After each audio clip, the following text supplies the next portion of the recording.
Bienvenue sur Africa 24 pour cette nouvelle édition de l'Africa Tonight.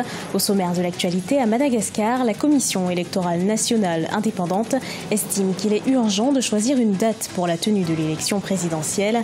L'organisme a proposé 3 dates, le 29 août 2018, le 28 novembre 2018 ou encore le 29 mai 2019. Ibrahim Boubacar Keïta, le chef de l'État malien, a achevé sa visite de travail en Côte d'Ivoire ce vendredi 11 mai.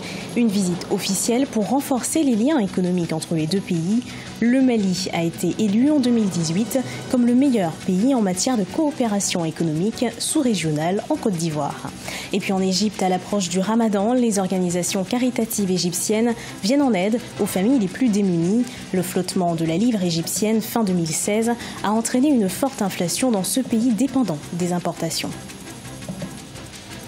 Tout d'abord et en bref, au Congo, 15 ans de prison ont été requis ce vendredi contre le général Jean-Marie Michel Mokoko par le procureur de la Cour d'appel de Brazzaville. L'ancien candidat à la présidentielle est poursuivi, nous vous le rappelons, pour atteinte à la sûreté de l'État et détention illégale d'armes et munitions de guerre.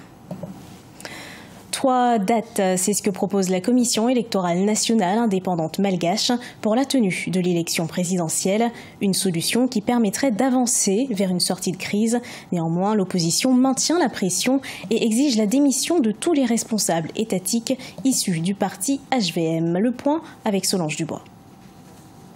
3 dates, 3 scénarios pour tenter de sortir de la crise. C'est ce que propose la Commission électorale nationale indépendante à Madagascar. Le premier tour de l'élection présidentielle pourrait se tenir ce 29 août 2018, selon la Commission électorale malgache. Autre option, un scrutin au 28 novembre 2018, comme le prévoit la Constitution, ou alors reporté au 29 mai 2019. La proposition de la CENI est assez inattendue. Anticiper, reporter ou maintenir, donc ça ne fait pas beaucoup avancer le débat. Le fond de la crise, c'est la question du vote de ces lois électorales. Reste à savoir ce qu'elles vont devenir. Est-ce qu'elles vont être remaniées? Est-ce qu'elles vont être revotées? En fonction de ces réponses, on pourra en savoir plus sur quand organiser l'élection présidentielle. Une contrainte pour l'opposition qui maintient cependant sa prise de position.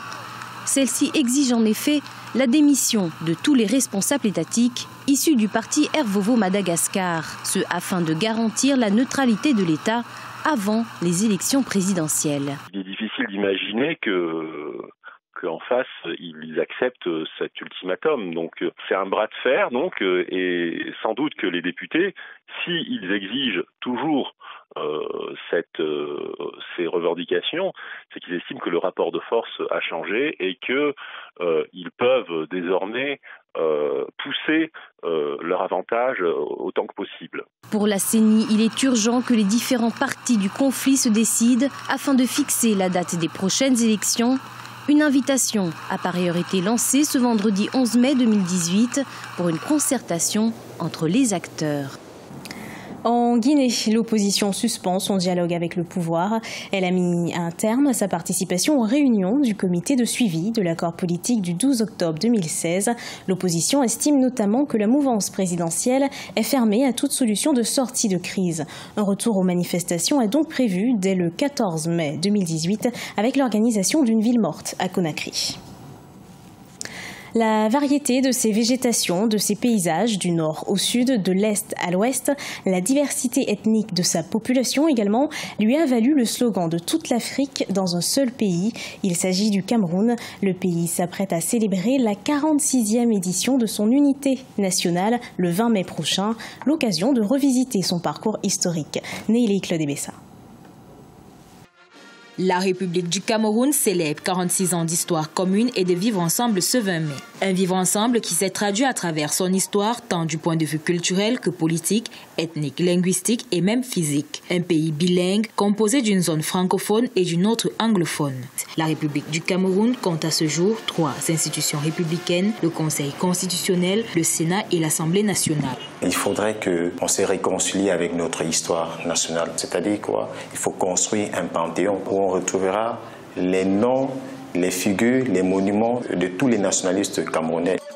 La richesse culturelle du Cameroun traduit la diversité ethnique de ses habitants. Dans ce pays de plus de 200 ethnies cohabitent pygmées, bantous, soudanais et arabo-peuls. Du nord au sud, le type d'habitat traditionnel identifie chaque groupe ethnique. De la case Bamileke à l'ouest à la case Obu des Mousgoum des bords du Logon, en passant par les huttes de l'Est Cameroun, l'habitat traditionnel constitue également un trait fort du patrimoine culturel camerounais. Les Camerounais n'ont pas attendu l'arrivée du français et de l'anglais pour échanger. Au Cameroun forestier méridional qui renvoie aux régions du centre, de l'Est et du Sud, le Mongwe-Wondo a permis que de nombreuses populations d'ethnies différentes et diverses puissent échanger. Avec sa diversité culturelle, climatique et faunique, le pays regorge de nombreux sites qui vont des cités balnéaires aux massifs montagneux, sans oublier les chefferies des Grassfields. Fort de ses spécificités historiques, le Cameroun veut s'imposer comme une destination culturelle et touristique en Afrique centrale.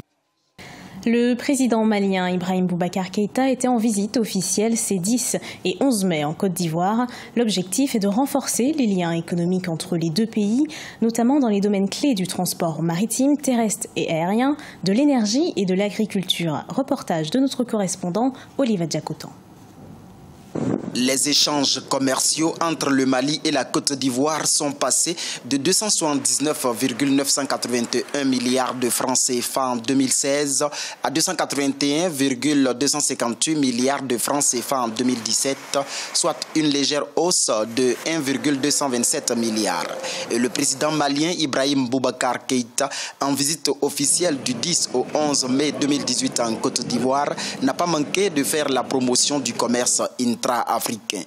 Je crois que nous avons devoir, nous avons mission et de faire en sorte que notre coopération économique soit à hauteur souhaitée, conforme à l'histoire et au passé de nos deux pays. Vous le souhaitez, nous le souhaitons ardemment aussi, et nous sommes ici pour que nos échanges nous y conduisent. Et ce sera le cas, Inch'Allah. La communauté malienne en Côte d'Ivoire est estimée à 3 millions de personnes. Elle est active dans plusieurs secteurs de l'économie. Son dynamisme a valu au Mali d'être élu en 2018 comme la meilleure coopération sous-régionale économique en Côte d'Ivoire. Une performance saluée par les autorités ivoiriennes. Je voudrais me permettre de vous féliciter pour les excellentes performances du Mali en matière économique et financière. Le Mali est une économie importante de notre Union. Les performances sont exemplaires et je considère que nous avons tous essayé d'être à votre niveau. La Côte d'Ivoire importe du Mali plusieurs produits dont le coton et le tabac et exporte vers ce pays voisin du cacao, du café, de la noix de cajou entre autres. Le Premier ministre ivoirien Amadou Gon Coulibaly effectuera même une visite le 14 mai 2018 à Sikasso au Mali dans le cadre du projet de création de la zone économique spéciale Sikasso Bobo Dioulasso Korogo pour mieux renforcer la coopération économique. En Égypte, des millions de personnes luttent pour faire face aux difficultés économiques causées par les mesures d'austérité. Pour le mois du Ramadan, les organisations caritatives ont décidé d'entrer en action. Elles distribuent des produits de première nécessité aux familles dans le besoin. Pour certaines familles, cette action représente une aide vitale en cette période d'inflation. Gladys Mwamba. Opération solidarité à l'approche du mois sacré. À la veille de l'entame du Ramadan, les organisations caritatives égyptiennes viennent en aide aux familles les plus démunies. Pour lutter contre la hausse des prix, les organismes de charité distribuent des produits subventionnés.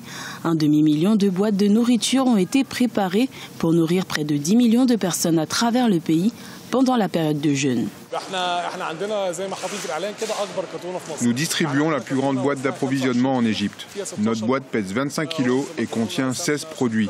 Riz, pâtes, jus, sucre, farine, orzo, blé, thé. Ce lot est destiné à tous ceux qui ont été jugés éligibles par la fondation Mars Al-Kahir et par l'un de nos partenaires caritatifs qui distribue des boîtes en Haute-Égypte, de Fayoum à Assouan, ainsi que dans certains gouvernorats dans le delta du Nil. Le flottement de la livre égyptienne fin 2016 a entraîné une forte inflation dans ce pays dépendant des importations. Une situation à laquelle s'est ajoutée des réformes d'austérité en réponse au programme de près de 12 milliards de dollars approuvé par les bailleurs de fonds internationaux, ce qui contraint le budget de nombreux foyers égyptiens. Les organisations de la société civile sont contre les hausses des prix et nous sommes tous solidaires par nos efforts de charité et d'emballage des boîtes de Ramadan afin que nous puissions avoir le monopole sur les produits, de sorte qu'il n'y aura pas d'augmentation des prix. Le premier jour du mois sacré varie souvent d'un pays à l'autre en fonction des observations lunaires. En Égypte, le Ramadan devrait débuter entre le 15 et le 17 mai. Ce journal a été préparé par l'ensemble de la rédaction. Merci d'avoir suivi. Retrouvez dans un instant une nouvelle édition d'Actualité sur Africa 24.